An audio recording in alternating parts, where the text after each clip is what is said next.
The Soviet Union was utterly unprepared for a war with Nazi Germany when Operation Barbarossa was launched against it on June 22, 1941.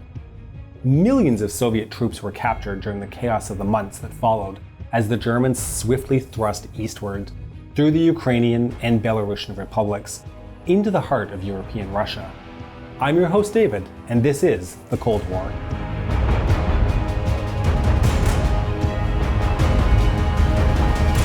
Allow us to thank our sponsor, The Great Courses, who have made this video possible. The Great Courses is an educational media company where you can purchase video download courses a la carte from top professors. These are in-depth digital video courses from top experts who are not only extremely knowledgeable, but so passionate about their subjects. If you like the Cold War channel and want to learn more about Russian history, you will definitely enjoy the new course by The Great Courses, Understanding Russia, A Cultural History. This 24-course series by Dr. Lynn Ann Hartnett covers the history of Russia from Ivan the Terrible to Putin. The cultural shift in Russia that took place after the revolution was incredible, and this course helped us to understand the importance of this. Check out the link in the description below to get up to 85% off this course. Download Understanding Russia for only $34.95. That's nearly $200 off the full price. Please visit thegreatcourses.com/thecoldwar or click on the link in the description below.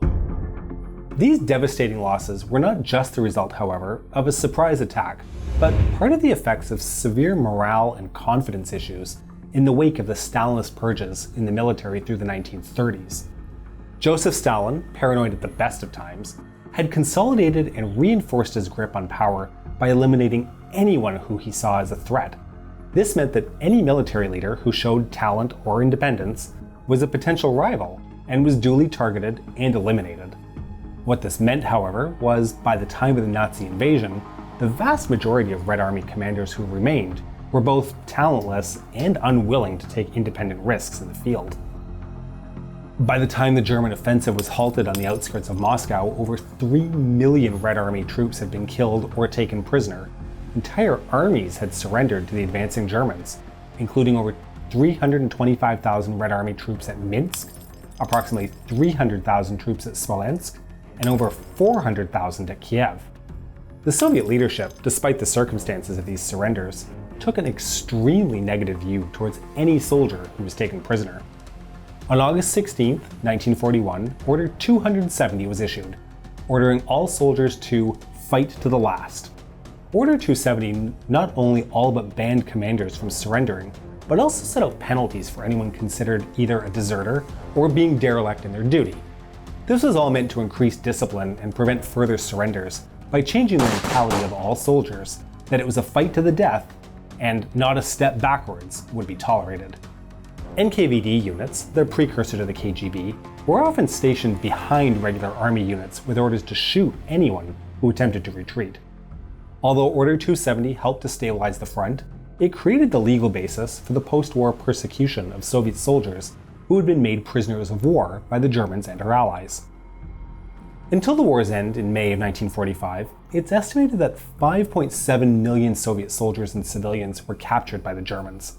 Of those, upwards of 3.3 million of them died while in captivity. It's very important to note the difference with which Soviet captives were treated in comparison to POWs from the Western Allies. Captives from the Western Allied nations were treated according to the rules of the Geneva Convention, and the mortality rates of these prisoners was estimated at approximately 3.5%, or about 8,300 of the 231,000 POWs. Even Jewish POWs from the Western Allied nations, although they were separated into separate camps and were treated more harshly than non-Jewish POWs, suffered quote-unquote only a 20% mortality rate. Germany used the excuse that the Soviet Union was not a signatory to the Geneva Convention, so therefore the rules did not apply. However, the treatment meted out by the Nazis was well in line with Nazi ideology. Slavs were considered to be subhuman and therefore did not deserve to be given food or shelter, which could be used for other purposes. Hitler also issued the infamous Commissar Order before Barbarossa was launched, ordering that all political commissars, the backbone of both discipline and morale in the Red Army, were to be summarily executed if captured, as they were considered the epitome of Jewish-supported Bolshevism, the antithesis of Nazism. It's also noteworthy to point out that the Soviet Union refused to work with the Red Cross in providing help and support for Soviet POWs. The Red Cross put forth the offer to Moscow to send aid to Soviet POWs, but no reply was ever given. Likewise, the Soviets ignored an offer that was made by the Vatican to help mediate an aid agreement for Red Army prisoners. This was all part of a cold-blooded Soviet strategy to inform their own soldiers that if they were caught or surrendered, they were on their own, and no help or support would come for them. Soviet prisoners, both soldiers and civilians, who were rounded up and shipped west in labor gangs, were forced to work in German agriculture, mining, and other industrial projects. It's estimated that at least 200,000 POWs died due to forced labor. Many more died as a result of starvation, disease, and even summary execution. Many captured Soviets were even forcibly conscripted into the German Wehrmacht and were used as auxiliary troops. In late 1944, the Germans began to organize what became known as the Vlasov Army, a 10-division army commanded by defecting Soviet General Andrei Vlasov, comprised of captured Soviet soldiers. Clearly, the feeling of having been abandoned by the motherland produced no loyalty to it from these soldiers, and was likely one of the contributing factors in their collaboration with the Germans.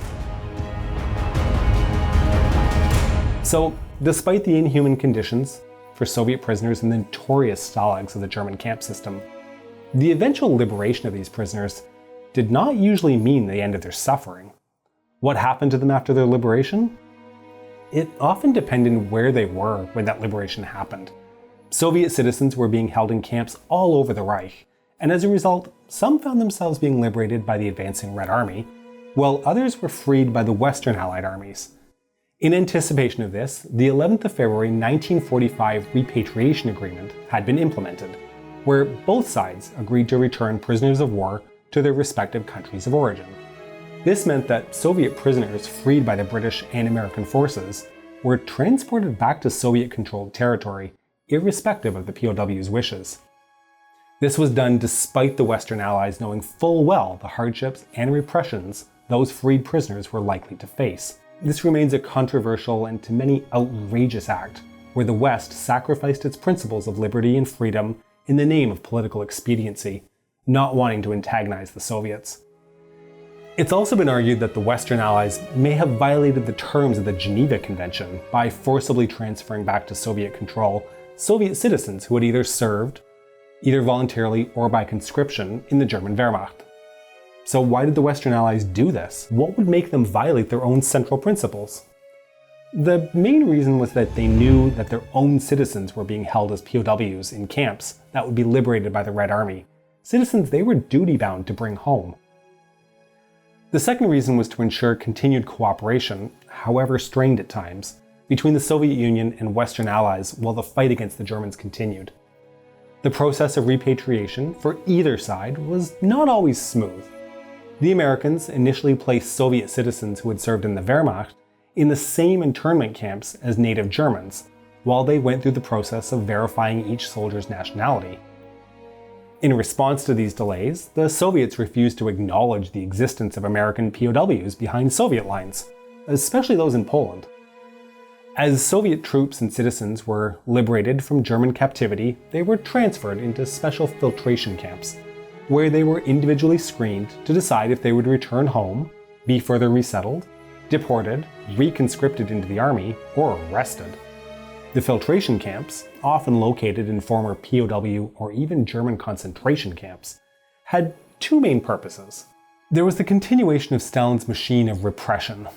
Simply because the Soviet Union had triumphed in the Great Patriotic War did not mean that the pre-war repressions would be ended. The filtration camps were run by the NKVD, and they were there to enforce Order 270. Anybody who had surrendered or been captured was a criminal in the eyes of the law, and they were declared enemies of the people. The second key function of the filtration camps was to identify any Soviet citizens who would come into contact with the Western world. As many Soviet prisoners had been in contact with citizens and soldiers from the Western Allies, the Soviet leadership was concerned that some of the POWs might have been recruited by intelligence agencies of the capitalist West. There was also a more general concern that these former prisoners could have become deceived and even infected by bourgeois attitudes and ideas, which would constitute a threat to the Soviet state. The actual process in the filtration camps consisted of the NKVD conducting a thorough investigation of each returning POW. Identification documents were checked against the records held by police authorities in the person's area of registration. Keep in mind that Soviet citizens, even in peacetime, were required to be registered with the regional authorities where they lived, and were not allowed to leave that region without proper authorization. So the NKVD were checking for actual identity and past criminal records, if any. The returning POWs were heavily interrogated in the hunt for collaborators, defectors, and potential spies. They also underwent rigorous medical tests to identify anyone with any potentially infectious diseases. Returning POWs were also required to attend classes on communism, virtues of the Soviet state, and critiques of capitalism. Only those who were deemed safe for the state were allowed to return home, but still had to register with their local police authorities as returning POWs. In terms of the numbers of how many prisoners were allowed to go home versus other fates, there's a fair amount of debate as the records are potentially not entirely accurate. According to declassified Soviet figures, by March 1, 1946, 80% of civilian prisoners had been released and allowed to return to their homes, while 5% were conscripted into the Red Army. A further 10% were sent to labor battalions run by the Ministry of Defense, and 2% were sent into the Gulag system. The remaining prisoners continued to wait for their fates to be decided and were forced to work as directed by military units who held them. So those are the civilian numbers. There's a significant difference in the numbers when looking at military prisoners. Only 18% of returning soldiers were allowed to go home, while 42% of these prisoners were reconscripted back into the Red Army. 22%, more than double the civilian number, were sent to Ministry of Labor work battalions, and up to 15% of POWs were sent into the Gulag. As an interesting side note, of the 57 Soviet generals who were liberated from the German camps, 29 received military awards, while the other 28 were sentenced to varying prison terms. So those are the official numbers. There's some conjecture, however, over their accuracy, as many believe that the number of prisoners allowed to return to normal life was actually quite inflated, and were being used by Moscow as a propaganda tool. Or, if not propaganda, at least to help hide the repressive nature of the government. Even if the official numbers are accepted to be true, they still strongly point to the level of distrust the returning POWs endured. Officially, they were not recognized as participants in the Great Patriotic War, and the stigma towards them from the general population was quite high.